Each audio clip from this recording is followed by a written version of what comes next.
there's some Revelator songs that I'm like, man, we got to bring those back. But we've done so many songs and albums. There's like so much to choose from that I guess we don't think about it all the time. We need to get you a really good slide player in Nashville, and you guys need to cover a Derek Trucks song. You know, he told me Susan wrote the song, which he was proud of. He said that with great pride, you know, the way you say nice things about your family. From the first note with Tedeschi Trucks, they just blow you away. Yes, we will. I wouldn't argue with anyone that says that could be my favorite song on I Am the Moon. He, signs my ticket, and I look over at Susan. I say, Susan, would you sign it too? And she goes, oh, heck yeah. Kevin calls me and was like, hey, man, what are you doing? I was like, nothing. He was like, Derek wants to record some tuba stuff. I said, when do you want to do it? And he was like, let's do it Wednesday. It's Midnight Harlem. And it caught our attention, man. And we started diving deep, and we're like, okay, we got to see these guys.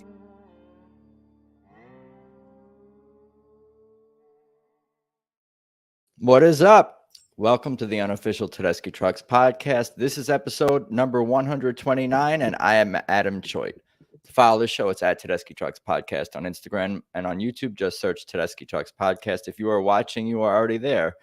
Pretty easy to find. I am at Adam Choit on Instagram and Twitter. If you'd like to follow me, positive reviews on iTunes, Apple Podcasts are definitely appreciated. TedeschiTrucksPodcast.com will bring you to my link tree and all relevant links to the show, including stuff for the band, their official outlets, AdamChoit.com for all my personal stuff. So the band is back on the road.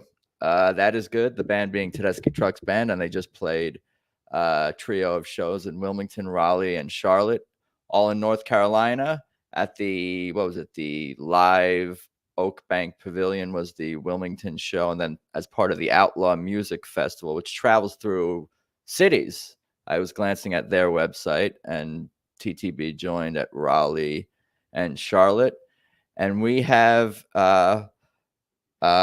frequent contributor to the show, David Flamm, returning, who was at all three, and newcomer Jeff Hinton, who was at the, he'll probably correct me on how I said his name if it was incorrect, who was at the Charlotte one. So without further ado, let's just bring in Jeff and David and recap these latest TTB shows. What's up, guys? Hey, Adam. What's cooking? Hi, Adam. Oh, I see you guys and I hear you guys. Those are all the technical things we need to make this happen. Sweet. How are you guys doing? Things are going good, and good to see the band back on the road, I'm sure. Absolutely. Pretty neat. Yeah, and it was it's fun for me to get back into the recaps, and I feel like I'm like getting my groove back as the band gets their groove back for sure. So I figure we might as well get into it. A happy birthday, by the way, David. You were celebrating a birthday at these trio of shows, correct?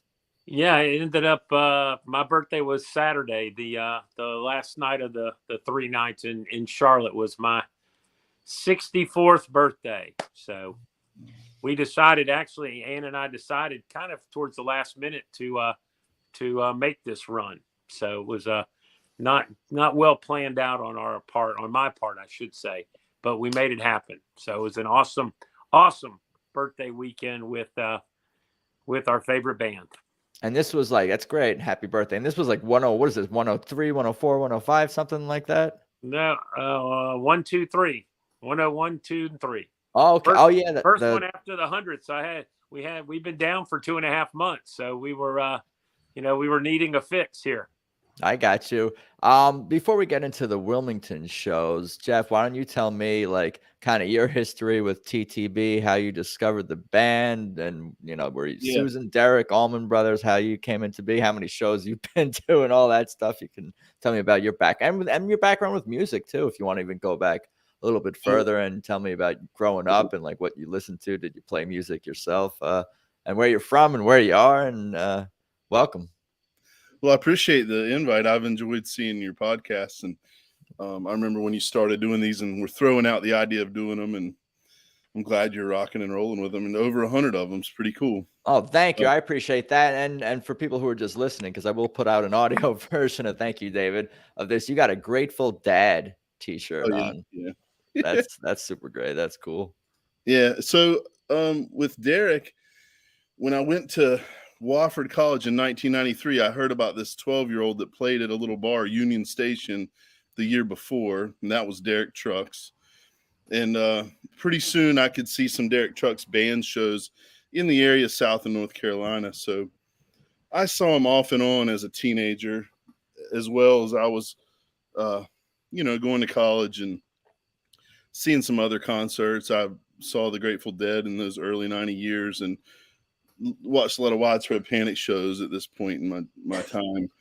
But Derek always put on, like, you always left different when I watched Derek play. Even as a teenager, I remember seeing him when he was 16 at Jack Straw's in Charlotte, a little bar on 7th Street. And I believe that's when Todd Smiley was with him. And anyways, that it was like, this guy's amazing. And so, of course, the Allman Brothers connection, listening to the Allman Brothers with him, part of it, and seeing some of those shows.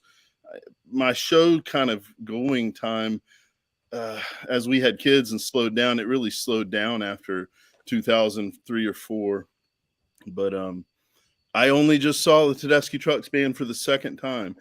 I have listened to them ad nauseum, and I've followed them, and I pay attention to set lists, and I like everything about staying in tune with them. But my time just has been really limited. And so the first show I saw was at Warren Haynes' Christmas Jam. I think it was like 2015, 2014. It was with Tim on bass. I can tell you it was that time frame. It was awesome. Warren played I Want More with them, and I had a great time. But it was a one-setter, and now I've seen another one-setter, so I'm way overdue for a full show. But I'll go on. Stoked to talk about it, and I had a great time Saturday. Very, very cool. Yeah, no, but even though you haven't gotten a chance to go to many TTB shows, the fact that you go so far back with Derek, that just like gives your experience or your experience as a fan, just like it makes it like so much richer, I imagine. Like, and hearing you describe a little bit about like that bar, whatever you saw Derek at when you were 16 or he was 16, whatever it was. Like just conversations I think I had with David about this, like Derek probably remembers that venue and probably remembers details about the venue. And we kind of came to the conclusion that not every musician has that recall and that memory in that way. So it's, we surmise or guessing or hypothesize that it's something about Derek and what makes him special, that ask him if you ever run into him, ask him about that bar and that venue. He might, maybe not, but there's a good chance he might. And that's cool that you go back so far. I had a buddy that was with me. I think I was 21. He was 16 and Derek was 16. I know that. I think I was 21. I don't think I had turned 22, but it was right around that time.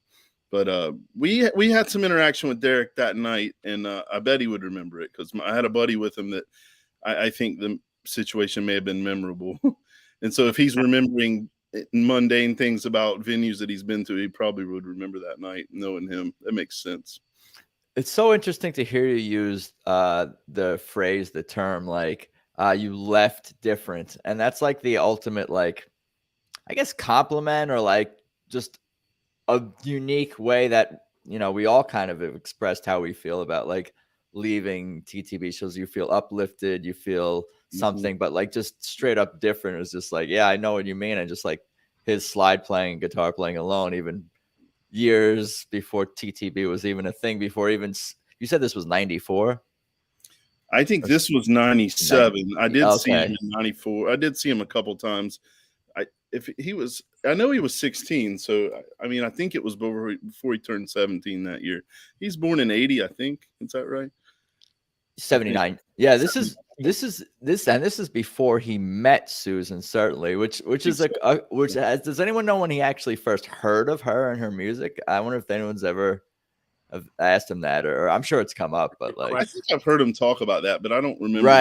Right. Because there's in the same industry and in the same like genre. I'm sure like he heard of her.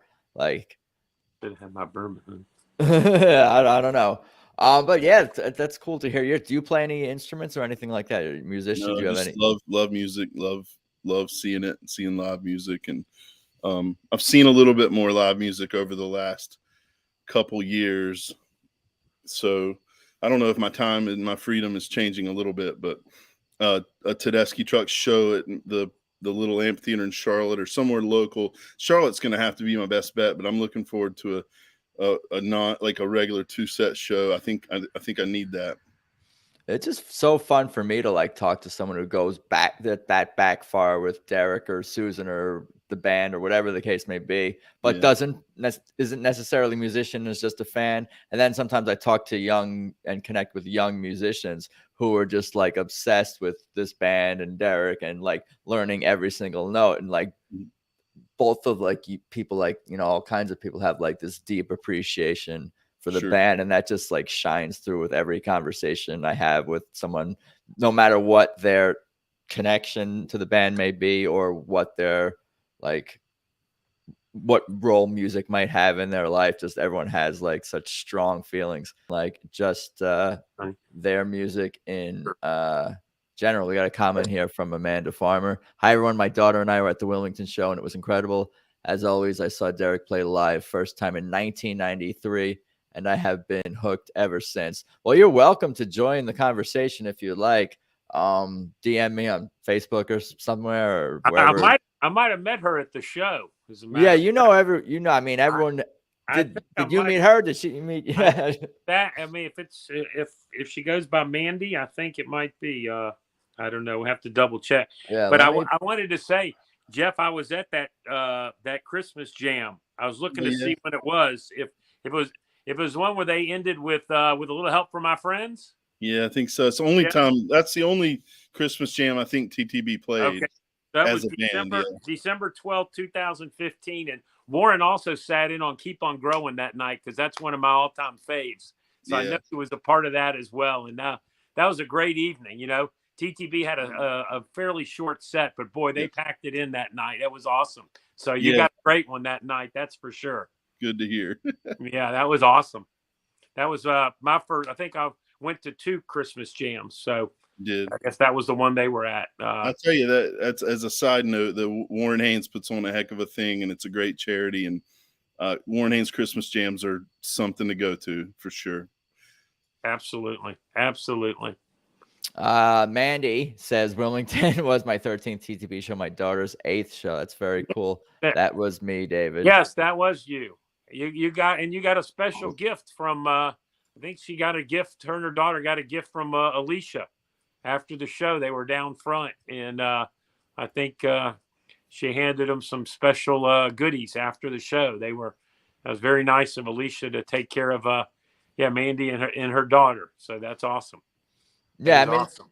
This is just, I mean, we have not even gotten into any of the shows, the venue, the music, and like I feel like we've already like there's like this connection with this band and everyone online, offline, and just anecdotally, you're telling me how just like, you know, cool Alicia is and how cool people are and the members of the band are and personable, and that's just like week after week, podcast after podcast, how everybody, you know, describes their interactions with this band, just like how down to earth and friendly and awesome. Accessible. And the fans are great. And I tell you, you know, that was, you know, it was one of the things that I was fortunate enough to chat with Susan and Derek. I think we probably talked about it after my 100th show for a few minutes, and just talking about all the great people that I've met through the love of the band. So many great fans that are out there. I mean, Richie Davies, who lives here in the South Atlanta area, he's up to 90-something shows, and he was at all 3 of them. He traveled, you know, the Wilmington, Raleigh, Charlotte circuit. Ann and I met Emily, no. The earrings. Eileen Miller, who we've known on Facebook for 5 years. She made these TTB earrings, sent Ann a pair years ago that she wears at a lot of the shows. We finally got to meet her at the Wilmington show. She had front row seats. We were in the 5th row. She had front row seats, and we got to meet her and her husband. I'm just the nicest. It was so great to meet her after, you know, Facebook stuff for 5 years, and sharing stuff about the band and everything, to see somebody in person after all that time. And she was, there were two, I think it was like an aunt and a niece sitting next to us on the 5th row. And what the niece says, "Is this Midnight in Harlem?" And I was like, "No, this is going to be Passaquan." And she says, "Wow, I really want to hear Midnight in Harlem." A few songs later, I said, "Here comes your Midnight in Harlem." And she was just ecstatic. She was like, "I've seen them 4 or 5 times. I've never heard Midnight in Harlem." I said, that lady right there in the front row, go up there and stand with her. She'd be happy to have you up there so you can experience your first Midnight in Harlem in front row. So the young lady went up there. The next thing I knew, Eileen had come back to us and let her have her seat right there on the front row so she could experience her first version of Midnight in Harlem right there on the front row. That's awesome. So it was it was so cool. And then that girl came back after the song, and I mean, she, her feet were not touching the ground the rest of the night. Yeah, yourself and others, like just hardcore TTB fans who are able to get to a lot of shows and get lucky also to get near the front, are all very generous as well with their with sharing, like, and giving others, like, perhaps even first time, like, front stage first 2-row views, and like people really appreciate that. And that just goes to speak more to the fan base itself. And I've asked other TTB fans who've been around music perhaps a long time and been engaged with other fan bases and communities and circles of fans, and everyone says that, like, there is nothing really compares to TTB fans. It's really its own unique thing, and it all stems from Derek and Susan kind of setting the tone. Absolutely. The love comes from the stage, it comes back from the crowd, and then the crowd interacts, and just it's when you just see people through the Swamp family that you've met online. Jeff and I were saying, hey, we connected on Facebook and everything. Shoot, I thought I already knew Jeff. I thought we, but just from Facebook and stuff like that, you just get a great vibe and feeling and sense of togetherness through our love of this great band. Yeah. Well said. Mandy Farmer says Alicia gave her set list, Susan's pick, and an enamel pin. Cora was over the moon. There you go. Look at that. There you go. That's awesome. No pun intended with the moon reference. Perhaps. Yeah. I think they did play I Am the Moon that night too, I think. So that was the Wilmington show. I listened to that particular song today, that version. They somebody posted that. I guess they recorded. I just saw that. Right, just the Wilmington show, I think, is what I saw. Yeah, I should give maybe the two with Willie Nelson, the Outlaw Festival might not be recorded, but somebody put up the Wilmington show, and it was awesome. Dennis Bryant. Yeah, thank you, Dennis. 2 sets, over 2.5 hours of music. Adam, it was a really a lengthy night of great music, crazy venue. No roof at all. Totally open air. Very kind of different type of venue. I think right on the river there in Wilmington. Never been to Wilmington. For us, it was about a 7-hour drive from Atlanta. And we weren't initially going to go because it was one show, and couldn't understand why TTB had picked one show in Wilmington in September. And then we found out, like a week or two later, they were doing the Willie Nelson Outlaw. It became a 3-night thing. And that's when Ann and I decided road trip. We can justify 7 hours and catch 2 more somewhat on a circle heading back to Atlanta. I think we did about 18 hours of driving between the 3 shows and getting back to Atlanta. But obviously more than worth it. You were on your way home by the time you kind of swung through Charlotte. So. Exactly, Jeff. Yep, kind of a loop around. Yeah, farthest point first and working our way back. So it was really nice. Yeah. I got to pull up maps. I got to have like maps and graphics to chart people's, because that really is a thing with this band. Like, and residencies are another thing that go to that point, is that it's like people are so willing to travel to see this band. Yeah. Well, like I said, I had to give credit. Our friend Richie, he was by himself. He traveled all 3, by solo by himself. and he gobbles up posters at every show. He's always buying posters. If anybody ever needs a poster, Richie usually has some extras, and he's very generous to obviously sell them at face value to folks that are in need of posters from concerts. He always picks them up. I'm curious about. I've had some interaction with him. I think I met him when I went to the Fox in 2022. Yes. Yeah. I remember. But I'm curious what his home looks like and if there are posters. Does it look like a Tedeschi Trucks Band Wall of Fame, Hall of Fame, or is it they're just tubes in his garage or something? I think he's probably a little heavy on the tubes. I'm sure he can't get every poster that he has. No way. There's no way. I've thought about doing something where people submit like their pictures or shoot short videos of like because some people have really cool TTB posters and backgrounds and man caves and sheds and family rooms and all kinds of stuff with all their TTB paraphernalia and posters. I would love to like do some kind of like collage or even like an episode. Like I would like a tour of everyone's TTB dens. Everyone, we're all nuts. It seems fairly fair. We've got more we need to get up on the walls. We've got a bunch, but we've got more we need to get up in the Flamm house. That's for sure. We all devour the music for sure, but I feel like a lot of us have some other little thing that we're obsessed with related to the band, whether it's posters, whether it's t-shirts, whether it's like pins, whether it's just running your mouth about how great the band is and recording it and sharing that with the public. We all kind of find our niche in our TTB Swamp Family world.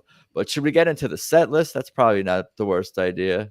Yeah, we can do that. Here, let's see. I can pull that up here. It was Thursday, Friday, Saturday night, right? Yeah, that's correct. All right, what do we got here? Is this right here, my dear? Fallen, I am the moon, part of me, just won't burn, keep on smiling. Passaquan, made up mine at the Live Oak Pavilion, set 1. That is it, and it was well over an hour. That first set was well over an hour, probably. I don't know. It's recorded there, so maybe almost an hour and 15 minute or so first set, and I mean, all great songs. One of the things I thought that stood out to me. And Jeff, maybe if you felt that at the Charlotte show, seemed like it was heavy on original material. Whether it was TTB, Derek Trucks Band or Susan, it was really heavy on original stuff, which I really enjoyed. I know they packed in a lot of covers, a lot of new covers this summer, and a few of them stuck around for this little three-night run. What stood out to me is I know people that fall in, I thought, Mike could have been the highlight of this first night. He was amazing. Fall in was incredible. Again, Derek's jam and the horns, it gets pretty interesting towards the end of Fall in. And I've really been digging that. And again, it'd been 2.5 months or so since I've seen them. So it was, I was all in for Fall In, that's for sure. I think Fall In's such a cool song, and it does lend itself to some kind of experimental fun at the end, for sure. So I can imagine what you're talking about. Just looking at it on paper, one thing that stands out to me that they do, and I've a few bands do it, is they have songs that they came back in Charlotte and opened the whole show with Made Up Mind. That song can be a welcome you to the show song, and that song can be like a smack you in the face and give you a break song. And not a lot of bands do that. They have songs that are positioned because that's where they fall in the way they play them and where they play them. But I like that the songs move around a little bit. I feel like if you ever got like a Midnight in Harlem opener, I think you're in for something. If I love the repositioning of songs, and I just noticed that Made Up Mind opened my show Charlotte the third night of this run. So I always keep commenting that you can pick the set list out of a hat. Of course, they would never do that because there's definitely a method to the madness and a peaks and valleys thought process and consideration for what they played previously in the cities and all these things. but yeah, just like any like just how talented they are, and like it speaks to that, just the fact that they could put Made Up Mind first, they could put it last, they could put it where they typically do, somewhere in the middle of their set. And they did do one show with I think just maybe one ever it was this year when they opened with Midnight in Harlem. Yep. Again, it has been once or twice, and then sometimes is the encore. So it's been it is kind of been all over. Again, I'm just looking back at this now and Keep on Smiling. What the only cover that they did in the first set there. Yep. And I know you made comment before, I guess, about Passaquan when we were talking maybe before before we were recording here. But again, Derek will go a little bit different places sometimes on Passaquan. Mm-hmm. And I thought with them being with the Outlaw Festival, Passaquan might be the only time to get it would be when they were doing 2 sets, which ended up being the case. And it was obviously, you got the recording of it. It was a stellar version of Passaquan. Again, other thing that struck me, and she thought the energy was incredible from the stage in Wilmington. I go through different phases. I was really digging Falcon and Isaac. I thought the drums were very, very, at least I was in tune with the drums on Thursday night. I don't know what it was, but that's where I was kind of feeling the drums there Thursday night. I feel like I'm becoming more and more appreciative of the drums, and just more and more into and looking forward to just the duets that they do together on Passaquan, on I Want More, and whatever songs they get their shine on. It's just so much fun. And I keep speaking to how I love the 2 drummers, especially because it becomes more of a communication, a call and response, a narrative, a story, a conversation between the 2 of them.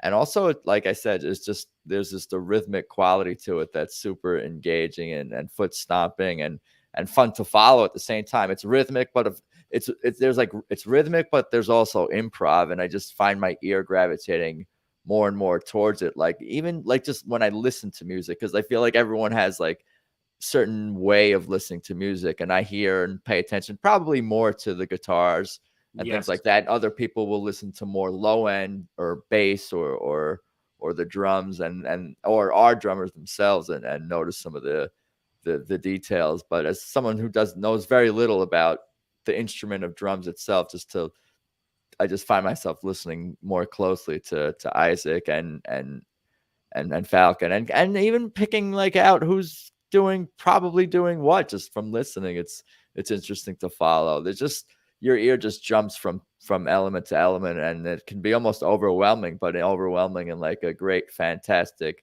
fun way. Like we've talked about how we don't even know where to look half the time when we're watching TTB shows.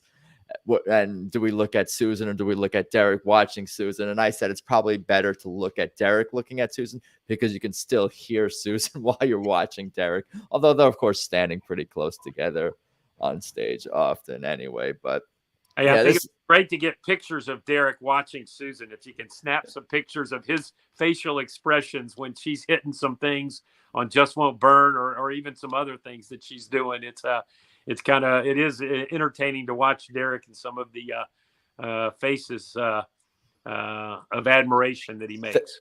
And it's not just her, and it's not just him, and it's not just to each other. And that's just such a great thing about this band, is seeing how appreciative they are of each other's talents, or at least that's what it seems like from a fan from afar, like how much they love what each other is putting out there. And they surprise each other, and when they surprise each other, it's often in a great, fantastic way. And it's like, oh, they hear what the fans are hearing. It's like, oh shit, that's awesome, and I'm gonna like react to it without even thinking about it, because it's just like you can't help but recognize the talent. We got a comment here from G-Man 4173. I agree with David. I find myself in tune with different band members for different reasons at each show I see. Also, I've seen TTB 20 times and heard Midnight in Harlem open the show only twice. So what were the 2? I'm giving G-Man research to do. Well, I know Jeff Fink. It was one of the shows that Jeff Fink went to, and yeah, we saw. I think I had a couple of people. I think we saw one together. Jeff and I were at one together. Jeff Fink and I were at one together, and they opened with it. I'd have to pull up some old set lists. But yeah, maybe this person can find. One thing I will say, and let's go on to the second set. But Adam, questions were asked of me. Obviously, during Outlaw Festival, they were using Willie Nelson's lights, right? They were using his lights for the show. But Wilmington, now whether or not they adjusted for that, but it was different lighting than we saw this summer. I know there was some talk about this summer. You had some of the arena lighting, rock lighting, stadium. You had that where some of it was behind them and shooting out at the audience. You had some of those fluorescent bars and stuff across the front of the stage and everything. There was none of that in Wilmington.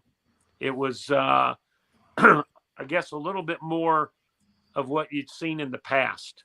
It was a little bit different. Again, I don't know what that bodes for the garden parties or anything else coming up, but it definitely was a different experience for Ann and I at Wilmington than we saw at the 3 or 4 summer shows that we went to. So it was definitely different lighting.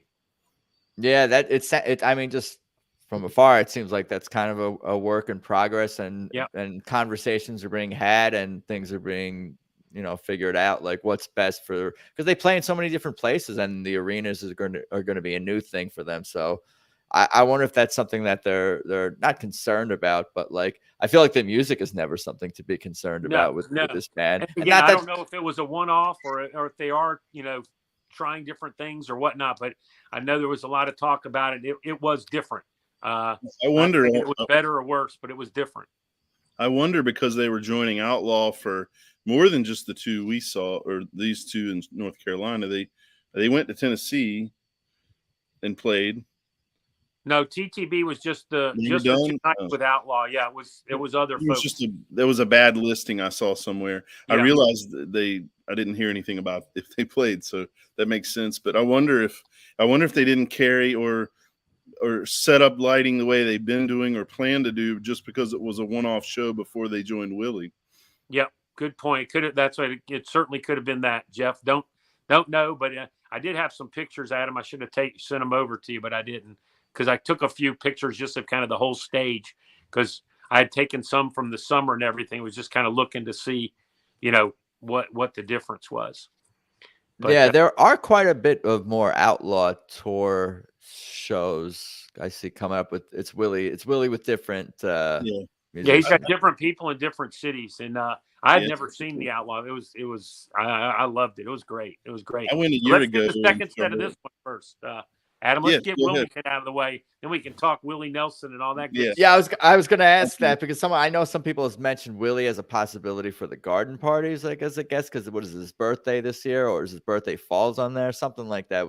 And this guy's 91 years, 90. How old? That guy's 90. Yeah. Hey, there's a 9 in there.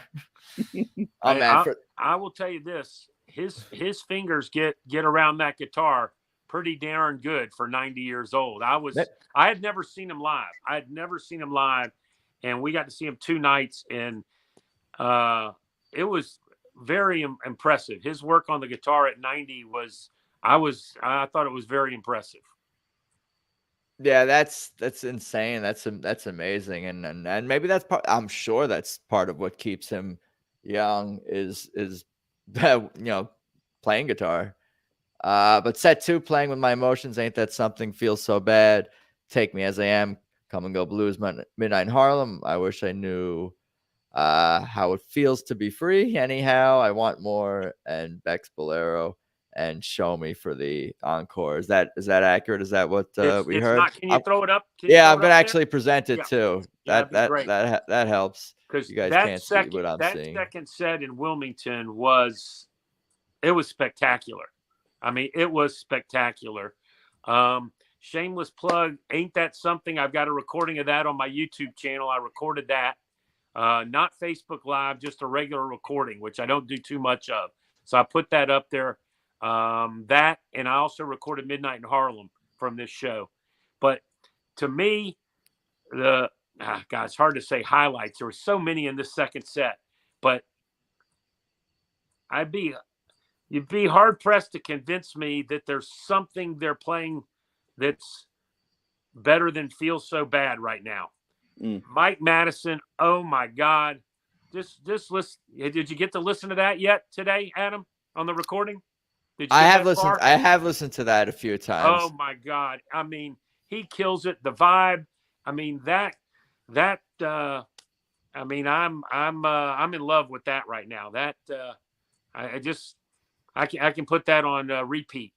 I always think of this version that's on YouTube with pre-TTB. It's I think it's from Valentine's Day in 2000, and it's Derek and Susan, really young, playing Feel So Bad together, and having quite a bit of lovebird chemistry going, it seemed like, on the stage. And you should check. I don't know if you guys have seen that video. I don't know that I have. I need to find that. Yeah, just type Derek Susan 2000 and it'll, like, because there's not a lot of stuff with Derek and Susan together, I think, or like there's less TTB or less Derek Susan content from those years on YouTube. Some more. And then Come and Go Blues. I think they've only played that a couple of times. I think they just broke that out this summer, I believe. Not 100% on that, but definitely the first time that Ann and I had heard it and seen it. And again, Gabe, I kind of laugh about it, and I said, I wonder if you'd asked Gabe, 5 years ago, would you be singing a lot of Greg Allman parts in a band? I don't think he would be. He would have raised his hand and said, "Yes, that's what I'll be doing." But I mean, he knocks those out of the park. I mean, it seems so natural for him, singing those brothers songs to me. And Come and Go Blues was incredible. So stoked to get something that I had never seen. We got a few first timers this summer with all the new covers, but that was awesome. I wish I knew, again, you all the vocalists on that. And I thought it was cool to get an Anyhow very late in the show. To me was kind of different. I certainly wasn't expecting Anyhow kind of late in the show. And Susan she plays usually the Les Paul on that. And it was, I mean, I love that song. It's fun. It's funny that you say you weren't expecting at the end of the show, because I've heard most of this show. I may not have heard every single track, but happened to listen to I Wish I Knew a couple times. And when Anyhow came on, I'm like, wait, that's kind of a surprise. I'm like, why would it be a surprise? But like, because I felt, I knew I was listening towards the second set, towards the end of the second set. I'm like, Anyhow, that's kind of like, I was like, what song is this again? Because I don't know what I was expecting, but it was definitely a little bit of a surprise. Got some comments here. Cinnamon with an S. Is it wrong to wish Derek would pause TTB for a year and do a DTB tour? Yes, but I think if he was going to do a side project, it doesn't sound like it's going to be a Derek Trucks band. It sounds like it would be something else. I mean, it's hard. It's hard to. Unfortunately, they can't put Derek Trucks band back together with some of the members that have passed with Kofi and right. Yeah. So yeah, that would. Yeah. I want more again. I want more. I've said it probably every time. That's my wife's favorite. I want more. I mean, nothing, just gets the crowd going. And then the addition of Bex Bolero on there is incredible. Show Me was not played. Adam, you asked about the set list. Show Me was not played. Cross that out. Susan made the comment that they had run into a friend of theirs earlier in the day in Wilmington, a friend of theirs from Austin, Texas, guitarist Eric Johnson. Oh, that's right. And so they invited him up to play, and I guess they chose what they thought maybe would work best for him joining in.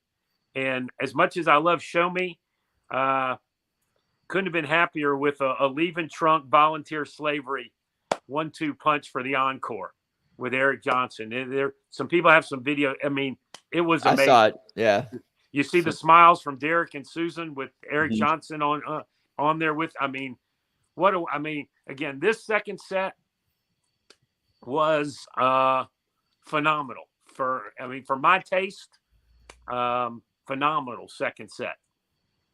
I mean, looks good to me, man. I love what you say about Gabe singing the Allman Brothers songs and Greg's parts. Like, he really, really is good.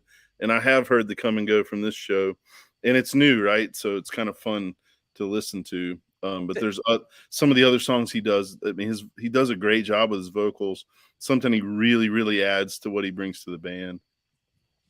For sure. Cinnamon here says, have you all done an episode talking about Derek sitting in with Fish? I have not. I probably should have. I did catch the majority of that, but I've been meaning to go back and listen to that again, which of course is always excellent. Like I said, Derek is like bacon, will make anything better. Anytime you hear that guitar, especially his slide guitar, but even his non-slide playing is pretty iconic, at least in my mind and my ears at this point. G-Man 41. What's that? I.e. Passaquan. No slide, right? Right. No slide, right?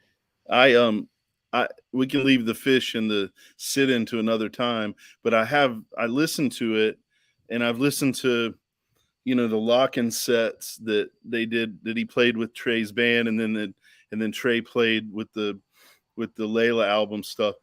What I've come to realize is that Derek is also the best rhythm guitar player out there as well. Like, it's amazing when he's supporting someone else's go, someone else's jam, someone else's lead. You're just like, good, listen to what I'm hearing. Like, he's the best at whatever he does. I don't mean to, he's pretty humble, and so I'm not, but he's the best at everything he does. It's clear. But I was listening to him play with Trey and play with Fish, and I watched those a little bit, and it's just, he's amazing. He can come in and just do whatever you need him to do, and he can do everything. It was fun listen. The only person, well said, Jeff. Yeah, said. The only person I could think of that almost can do that in some regard, like just off the top of my head, is like Eddie Van Halen. Like in some ways, like he can just jump from rhythm to lead and play all elements of every song needed. Like, Derek is just, incredible. G-Man is Garrett, by the way. He was at the Wani Music Festival in Live Oak, Florida, or something. Yeah, the Wani. Yeah. Well, this got Midnight in Harlem to open. Not sure when the other one was. So the Midnight in Harlem. And is Garrett saying that was the first time I ever saw TTB? That happened to be 4/20/2013. They opened with Midnight in Harlem. The very first time I saw TTB live, first song I heard was Midnight in Harlem. So Garrett is absolutely. So at least twice. Cinnamon, anyone planning to go to Mexico to see Derek and Sue play with Bob Weir? I said that was announced within the last day or so, that they're doing shows down in not Acapulco, the other one. Yeah. What's the other? Cancun, I think it was. Yeah. Cancun area. Yeah. I'll share more. And I'll be missing that. One of the things that I thought was awesome, if you saw on Facebook recently, I don't know which group it was in, was I don't know, it was the best post I've seen yet, is, when did you realize that Derek was the best guitarist on the planet, or something like that? Did you see that post? No, but no. I believe oh my God. It just, I mean, what a great post, and people, commenting on different stuff. But I mean, again, yeah. When did you realize he's the best, right? It's just a great, I thought it was a great question, or, throw out there. And, shortly after hearing him play. I got the poster here from Wilmington. There was no poster for Outlaw. It was just the Outlaw. Yeah, just the Outlaw poster. That's right. Right, exactly. This is super cool. You got a couple. It looks like on a dock, like, and just the color. This one is. I really like this. This is great. I'm terrible at describing posters. Yeah, no, it's they look great. And I think the artist ended up have some artist ones with a little different coloring or something that he posted online that had a little different border and everything. But yeah, it's a gorgeous poster. Love it. Yeah. I'm going to just stare at it and not talk. That's probably not ideal. Comment here. Trey loves Derek, and Derek was his favorite guitarist. Mm-hmm. Yeah, I've seen the memes. Get someone to look at you the way that Trey looks at Derek. But we all kind of look at Derek that way in a lot of regards. Me and you, some of the fans and the hardcore fans, like we're more used to it. We spend more time. You, David, of course, spend more time probably like being in Derek's presence than Trey has, because like they have their own bands and lives and are touring. So you're around Derek more. So like in some regard, like I feel like you're not as surprised when Derek. It's amazing to hear, but you're not super duper surprised when you hear Derek do some amazing shit. Whereas like Trey is like, oh yeah, I forget. He maybe forgets how awesome Derek is. Whereas me and you were glued into archive.org or following the band around. Right. And we're hearing Derek every day or whatever, you know, and like I say, and then, you know, Trey's on and he starts hearing it. It just made me think back to, I think it was the first time that I saw them play together was at the Beacon when Trey came out and did Mountain Jam. Yeah. And before that, they did the Leon Russell song before that, where Trey sang, oh gosh, I'm getting old. It's all good. I'm trying to think of no. But Delta Lady. They did Delta Lady, and Trey sang the lead on Delta Lady, and then they went into 30 minutes of Mountain Jam. And that was, I mean, I will say, I think I've said probably on here before, my son travels all over the country to see Fish. Okay. But he's seen TTB probably at least 25 times, but he travels all over for Fish. He likes the big jam thing, but, I have to tell him who's boss, right? So, you know, I always say, your man Trey. Look at the way he looks at Derek. I mean, he knows what's up. Yeah, you know who your hero's hero is, right? Exactly. What's the phrase? Your hero is my hero is your hero's hero. Yeah, kind there of thing. You go. Yeah, there you exactly. go. And I've been listening to that version for whatever reason, like a lot lately. That Trey and Derek version of Mountain Jam. Mountain Jam with Trey with TTB in 2017, I think. That what it was? I can't remember what it was, but I'm gonna pull up. I'm gonna pull up the set list for not Charlotte. We want Raleigh. Raleigh. CCU Amphitheater. Let's get that here because I've been talking too much. But anyhow, here, my dear, playing with my emotions, gravity, la-di-da, keep on growing, I'm the moon, keep on smiling. No, not keep on growing. Oh, yeah, keep on growing, I'm smiling. I am the moon, keep on smiling, bound for glory, gilded splinters, angel for Montgomery, and I want more. Just the one set, I assume. Yes, yep, just the one set. And I had figured, I was guessing like 12 songs. I figured they had given them an hour and a half was the time slot. They had, when you online or whatever, they had the times for everybody, you know, when they were playing, so you could see how long each band was getting. And just so the folks know, there was one of the guys from Willie's band opened up, did an acoustic thing for 20 or 30 minutes. And then we had, one of Derek and Susan's favorite groups, Los Lobos, was on the bill both nights in Raleigh and Charlotte. And they are, I love them. Just great. Only disappointment I had was that Derek didn't come out with them either night. Nope. Which, would have been nice, but he didn't. And then they had String Cheese Incident play, and they were very well received both nights, especially by the younger people.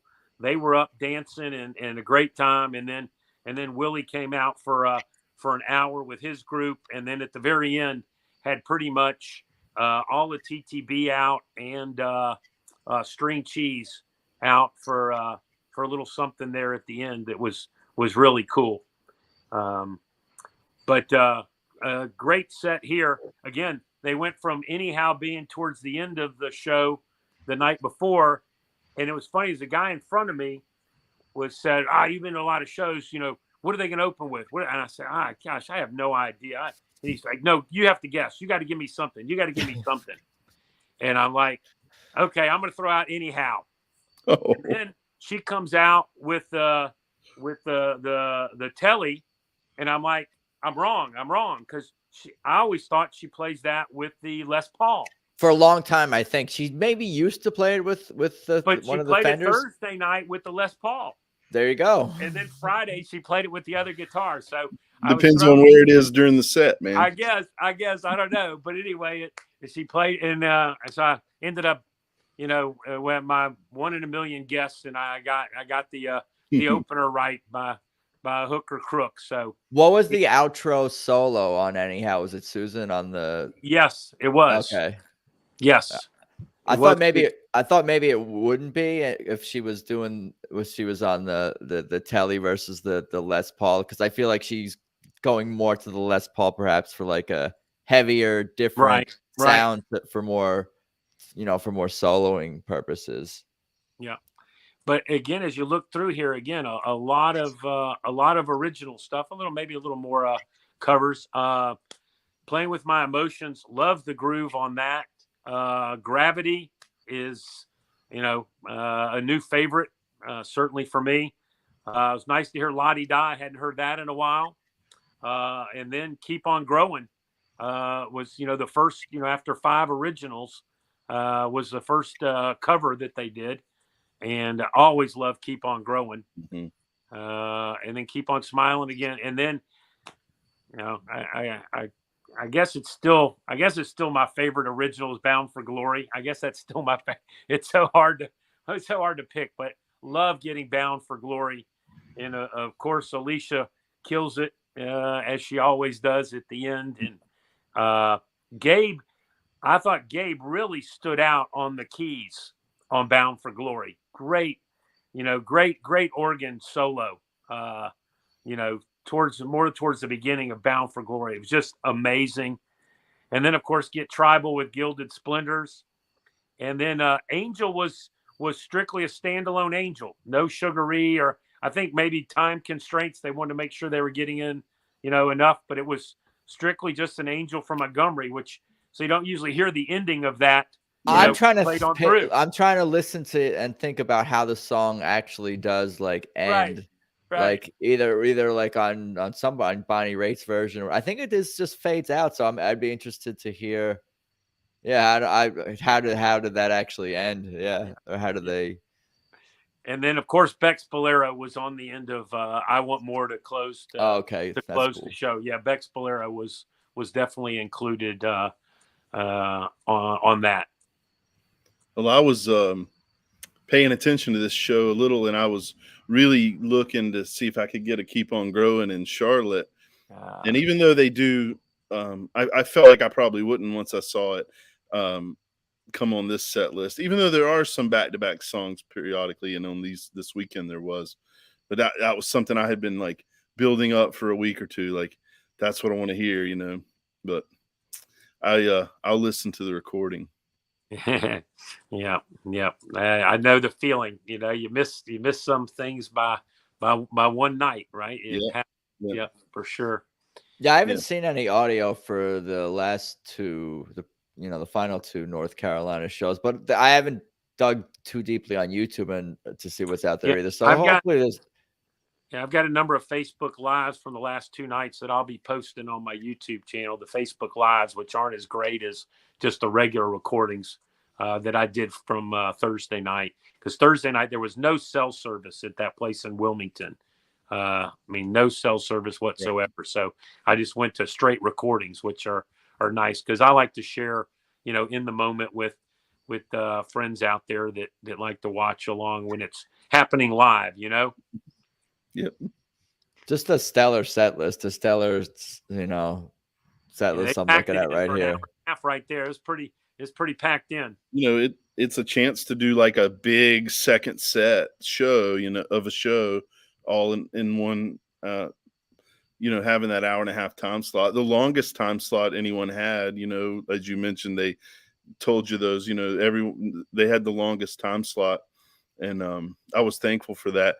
When we get to Charlotte, though, it was cut a little short, and I'm waiting with bated breath to see what songs I missed. Yeah. You'll be, we would have loved to have heard them. Yeah. So Adam, I'll pull up Saturday Charlotte. night there was some lightning in the area, and it it ended very abruptly for TTB, and we can talk to that when we get there. This do I have the proper set list here? Made up mind, part of me, Yes. playing with my emotions. Somebody pick up my pieces. Last night in the rain, feels so Yeah. bad. Why does love got to be so sad? Yes, we will. I wish I knew how to be free. Midnight in Harlem, Heartbreaker, and I Want More. But you're telling me they didn't get through all that. They don't type out the songs as they go. No, they stopped after midnight, so we didn't. Okay, get so you Heartbreaker. almost got Yeah. there. Yeah. So right after midnight, again, Jeff knew a little bit better that there was some weather, and I was kind of oblivious, kind of into what was going on. And right at the end of midnight, Susan kind of says something like, "Well, we're the Tedeschi Trucks band. Thank you very much." And there's lightning in the area, and they just walked off the stage. It was a little awkward, It was like, Yeah. oh, that can't be it. And then she sort of came back to say, there's lightning in the area, like this is why we're leaving. Yeah, And they kind of had to do it suddenly. Like, oh yeah, they did. She For a couldn't few she minutes, wasn't it going to was give a like- speech. She's just No, going to get the hell out of there. Yeah. For a couple Be minutes, safe. everything stayed the same. And in my mind, I thought, well, they're going to give it a few minutes and maybe they'll come back. But then the house music went on, and I knew that was the transition to Willie, which I think took like an hour. He didn't play till a little after 10, and they stopped it at seems like 9:08 or 9:09, something like that. Yeah.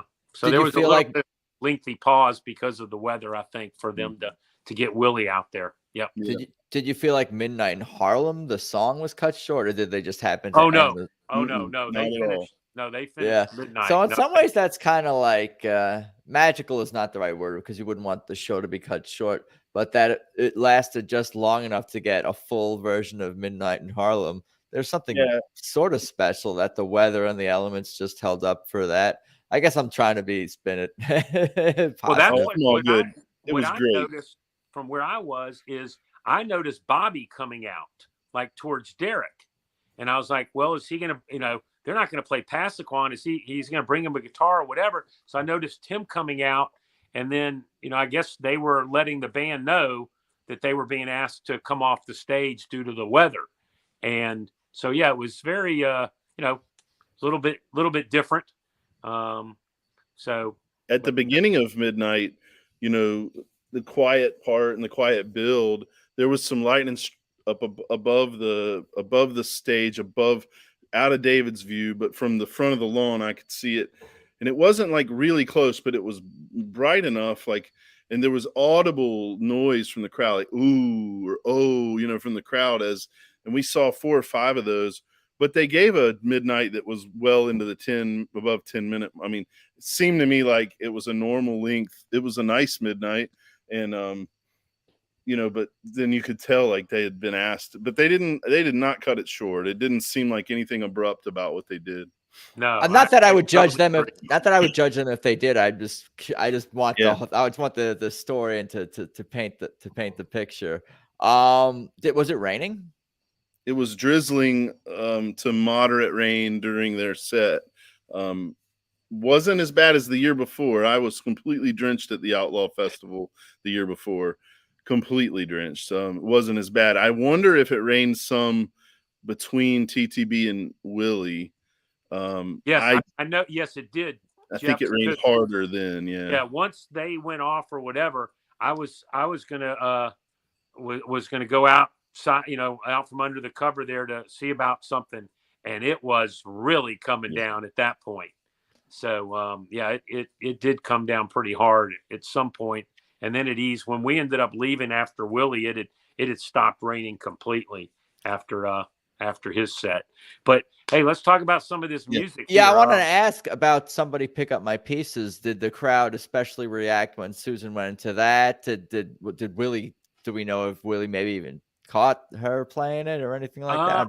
I don't know about that, but she did say that she said they checked with Annie, I guess is Willie's wife, Annie and Willie. They said we checked with them playing, one of his songs. And since he's not Smart. playing it, they had given the blessing for them to play it. So she did have an intro and a little bit of a talk about that. That's so polite. That's music etiquette, and most musicians, especially this band, and they're polite and know the industry, know to do that when you're going to a festival. Kind of check with the band if you do covers. But I didn't even think of that. Like, what if Willie wants to play that? A half hour later, maybe he might not be mad at Susan or Derek, but that might not be his preference. And if you had that knowledge in advance, both bands could adjust accordingly. But Willie's set list was, those 2 nights was the same both nights on paper that I saw, and it changes by a song or two at other shows of late. But she did say thank you to Willie, and it was a real audible, like, sweet moment back where I was. And man, I really enjoyed the song. I had a really close friend that I haven't seen in a long time, and we were arm in arm, really enjoying that moment that they played that song. It was pretty fun. Yeah. And to hear that and Last Night in the Rain is 2 sort of surprises and things that haven't got too much. It didn't start raining until after Last Night in the Rain. I know they put it in the set list thinking it could have been a rainy night. It was supposed to be a rainy day. We really got lucky, but yeah, I kept thinking during it, like, it's not raining and they're playing this. But then by the time Feel So Bad was going, that's when the rain started coming. Well, we got pounded, Jeff. So we drove over from Raleigh Saturday morning, and it was pouring in Raleigh. Yes, sir. It was just, I mean, I think Notre Dame was playing NC State in Raleigh. They've suspended the game. Yeah. I mean, it was, our drive over was, I mean, people had their flashers on. I mean, it was brutal. Just a couple hours away from Charlotte and Raleigh, the weather was brutal most of the day.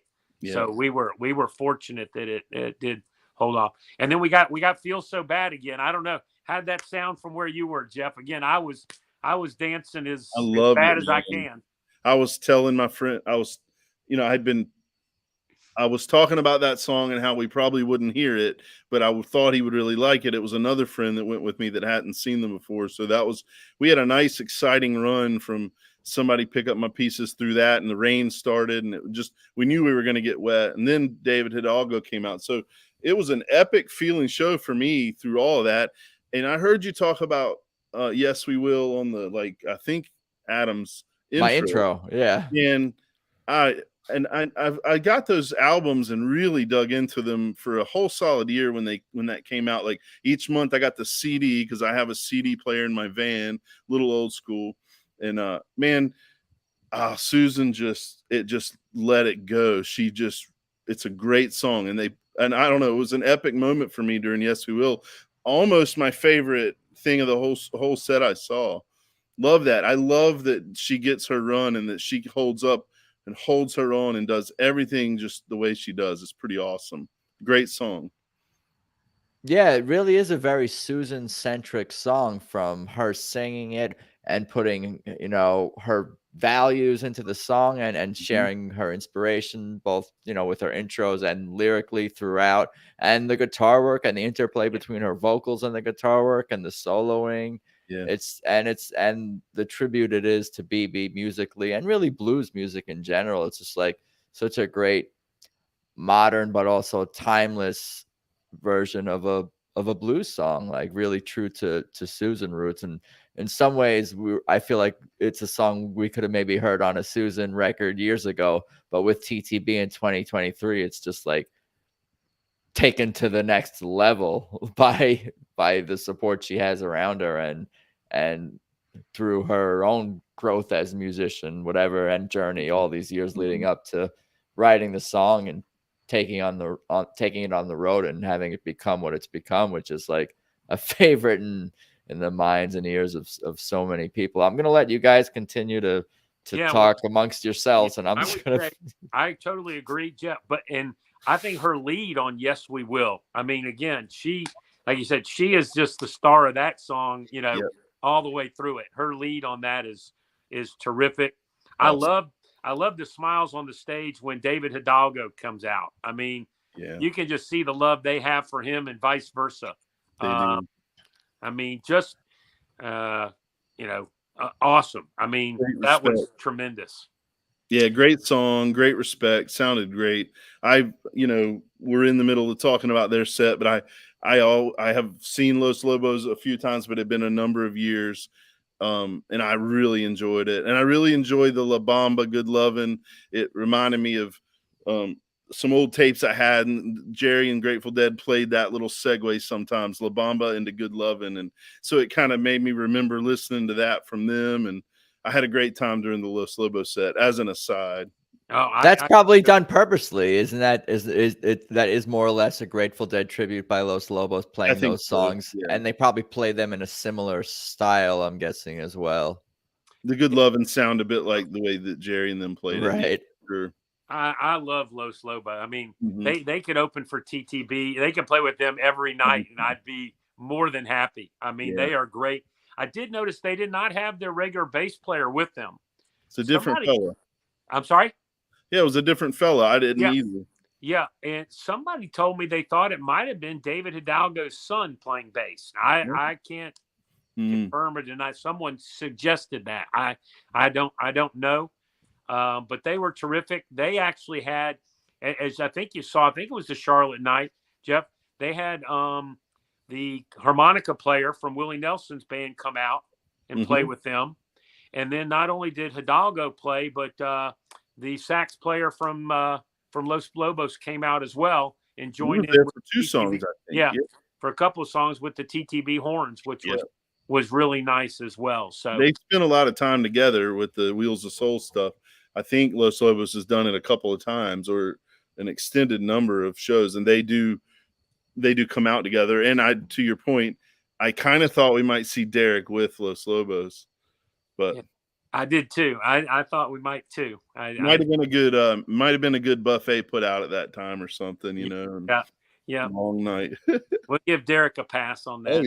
Oh yeah. I wish I knew. Again, the singing on that, tremendous. We had Playing with My Emotions. There's a great interplay with Derek and Susan towards the end of that. That's definitely is fun to watch.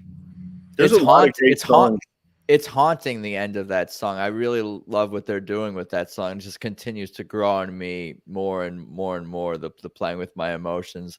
I don't know. It's like, it sounds like sometimes like a Motown, sometimes then it sounds like Stonesy sometimes to me, and then it sounds like just this haunting, like almost even like a little bit psychedelic, and like keep using the word haunting. I just love what that one especially. Yeah, that one has grown on me a lot from the new pick of 4 albums. And again, the play at the end there is amazing. It was sad to see when got a hold of the set list and saw we missed Heartbreaker and I Want More, and I'm sure Bex Bolero was going to be on the end of that to close. So it was disappointing, but they packed a lot into, I guess it was probably about an hour and 15 minutes, Jeff, that they did get to play. And it was, amazing, high energy. The band seemed really happy. Brandon was awesome. We got to give a shout. Brandon was awesome on the bass. Ephraim, his lead into I Wish I Knew on the trumpet is amazing. Kebby did. It was from beginning to end of what we saw. For me, it was like a big moment, right? I haven't seen them in a long time, and I knew what it was going to be like. And it's kind of one of those things where my expectations were going to be met no matter how high I ramped them up. And that's the best thing I can say about this band, is that I don't think I can set the expectations in a way that they won't meet them for me, or they'll let me down. And the people I was around, it's just like, dang, like, wow, and I told you, that's what I kept telling them. They exceed expectations that I didn't know I had. I have high expectations, but I don't really think about them. I don't define them in any tangible terms. But then, as you describe, when you walk out of a show feeling different, and just if you're feeling different, then it means your expectations kind of had to have been exceeded in some level, I think. Yep. Yeah. Yep. Our friends Polly and Wes from Auburn, Alabama, drove up for the two Outlaw shows in Raleigh and in Charlotte, and that was a long haul from them from Auburn up to Raleigh. That's probably 7 hours or so. And that Wes was saying, he goes, how many people do you think out of these 2 nights seeing Derek for the first time are like, wow, where have I been? Right. Where have I been? How have I not been exposed to this?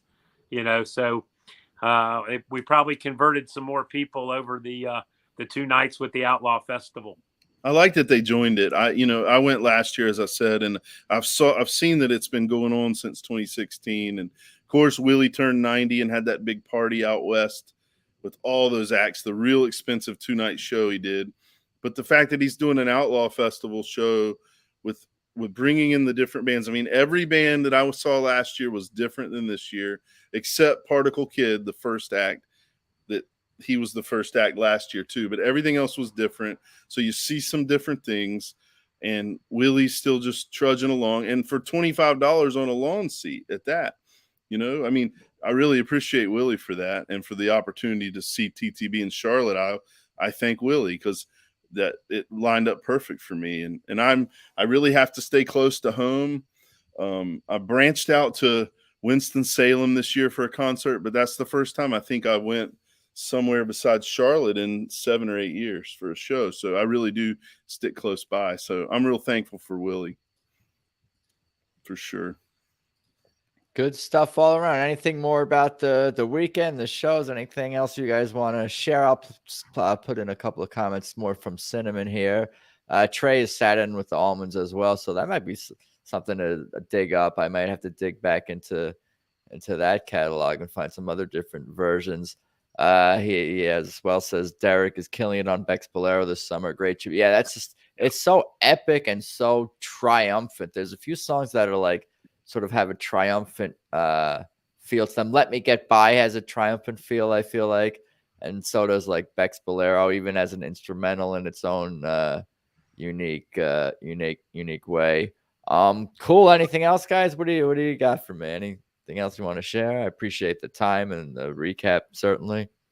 You're looking forward to it for so long, and then it comes and it's, it exceeds your expectations, and then they leave you wanting more, right? Yeah. Can't wait for the next time, right? I have to enjoy telling the people that were excited for me all about it and ad nauseum and kind of ride that high for a little bit. But yeah, that eventually it's like, okay, got to figure out the next time. And I look forward to it again. But I love seeing the videos that folks like you, David, put out there. And so I've certainly appreciated that. That connection with the band for me is there despite the lack of live experience. And it's because of the internet and because of these nice folks like y'all. So I appreciate it. And I love listening to you talk about it. Learn something for sure. Good stuff, guys. Enjoying chatting with you tonight, Jeff. It's great. Everybody has their love for the band and different experience that we get, right? What we hear, what songs move us, or this, that, every one of them gets me. I thought it was interesting. They had I Want More on the set list all 3 nights. Obviously, we didn't get to hear it the third night because of lightning, but it's interesting that was out there all 3 nights. I thought that was kind of interesting that was it.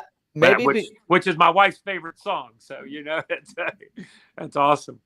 Well, it gives a lot of people, a lot of band members, a chance to shine. I think there's a lot of different people that get their moments on I Want More, and I think Bex Bolero is a big part of it. Like that's the song Bex Bolero has been kind of attached to I Want More lately, and I think Derek just loves playing that, and why not? Whole band. I mean, I know that Elizabeth didn't get big time. She did Thursday night. She got some of her time in Leaving Trunk. She did get that again. Go back and listen to that, Jeff, if you haven't caught that encore from Thursday night. It really was spectacular. that was a real treat. Again, glad that we Ann and I decided, late on to make a trek and make a three night run. It was done well worth all the time in the car to make that happen, and can't wait to see them again. Those folks, I guess it's in Pennsylvania. It's the next show somewhere in Pennsylvania. They're doing hopefully that's two sets. I don't know if there's an opener or not for that, but hopefully for those folks it'll be 2 sets. And Lucas Nelson was in, obviously, within the band with Willie, and I guess he's opening up for TTB right at the garden parties. Yeah, I saw that. So he was on stage and was very impressed with him and Willie's band. I thought they were terrific. And like I said, everybody came out, and I think they did "Will the Circle Be Unbroken" into "Hard to Be Humble" or something. And I think they did that both nights. It was a nice treat to see so many people up on stage, and looked like they were all having a good time. Seeing Willie is cool, and I'm glad you got to do that. And it's pretty fun. When's your next show, David?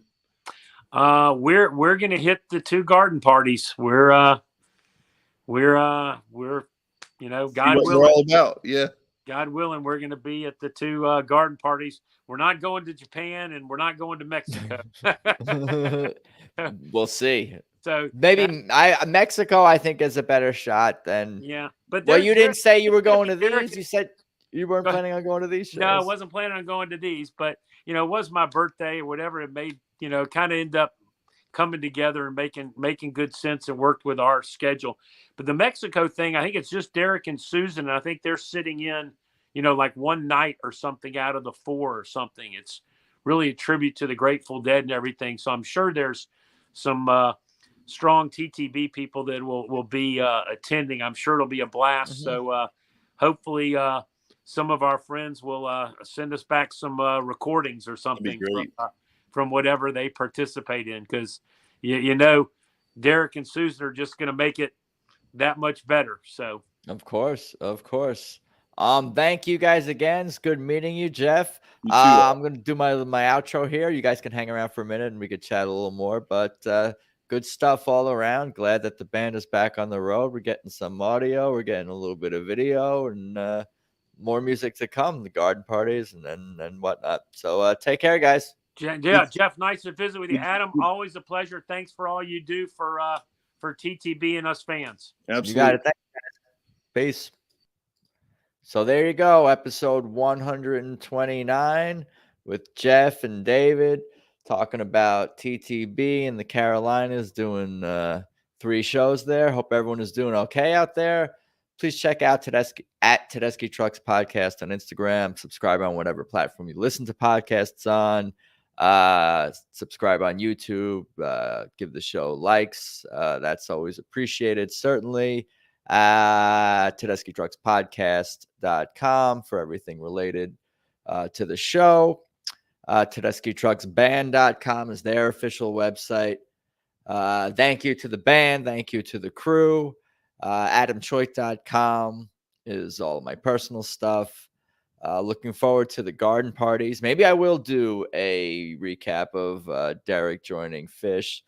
Maybe I can get that out in the next time frame before the garden parties, but we'll see. That's not a bad idea, but something to consider for sure. But I think that's about all I got today. I appreciate you guys. Thanks again, and let's talk soon. Peace.